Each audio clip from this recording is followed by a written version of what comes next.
राजीव एक कॉलेज में पढ़ाई करता था।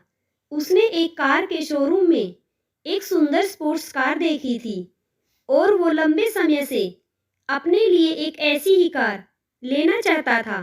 राजीव जानता था कि उसके माता-पिता इसे खरीदने के लिए सक्षम हैं, इसीलिए उसने उन्हें बताया कि उसे ये कार अपने ग्रेजुएशन कंप्लीट होने पर गिफ्ट के रूप में चाहिए। देखते ही देखते वो दिन भी आ गया और पिता ने राजीव को अपने निजी कार्यालय में बुलाया। उन्होंने उसे कहा कि मुझे तुम्हारे जैसे अच्छे बेटे पर बहुत गर्व है।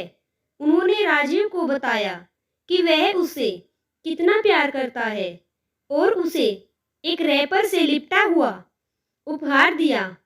राजीव उस छोटे से गिफ्ट के डब्बे को देख निराशा महसूस करने लगा, लेकिन वह जानने के लिए उत्सुक था कि ऐसा क्या था उस बॉक्स में।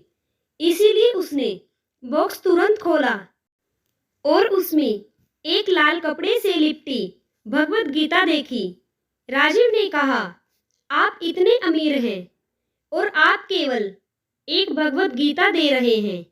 वह काफी गुस्से में अपने पिता पर चिल्लाया और अपनी नाराजगी और गुस्से के कारण उसने उसी वक्त आव देखा ना ताव तुरंत घर छोड़कर चला गया।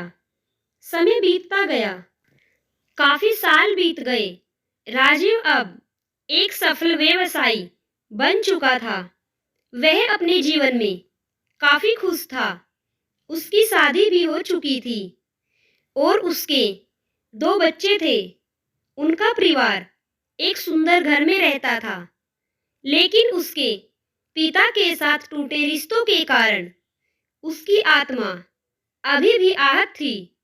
राजीव अपने पिता का घर छोड़ने के बाद कभी उनसे मिलने नहीं गया था।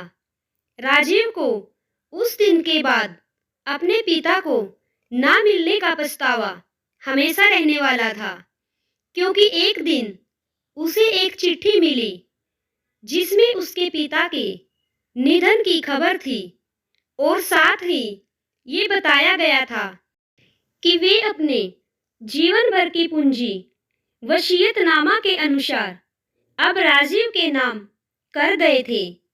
पिता की संपत्ति विरासत में मिलने के बाद राजीव अपने पिता के घर पहुंचा और कुछ महत्वपूर्ण कागज की तलाश करने लगा और गलती से उसे वही भगवत गीता का उपहार लिपटा हुआ मिला, जिसे देख उसे फिर उसी उदासी का एहसास हुआ।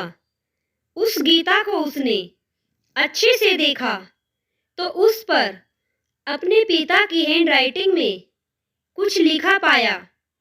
उस पर जो लिखा हुआ था वह कुछ कविता नुमा सा था। बेटा, मैं खुद को बेचकर भी तुम्हारा हर सपना पूरा करूंगा। बस तू सपने जरा बड़े देखना। बेटे, ये बोल रहा तेरा बाप नहीं है, बल्कि जिंदगी का सबसे पहला दोस्त है तेरा। राजीव ने ये कविता पढ़ी ही थी कि अचानक उस किताब से एक चाबी गिरी और वह एक कार की चाबी थी, जिसके ऊपर लगे टैग पर उसकी ग्रेजुएट होने की तारीख के साथ कॉन्ग्रेचुलेशन और आई लव यू बेटा लिखा हुआ था। राजीव के सर के ऊपर से उसके पिता का साया तो पहले ही उठ चुका था और आज उसकी जिंदगी की सबसे बड़ी गलती के बारे में जानकर उसके पैरों के नीचे से जमीन भी खिसक गई। इस दिन राजीव की आंखें और आत्मा दोनों पछतावे के आंसू में सराबोर हो गई।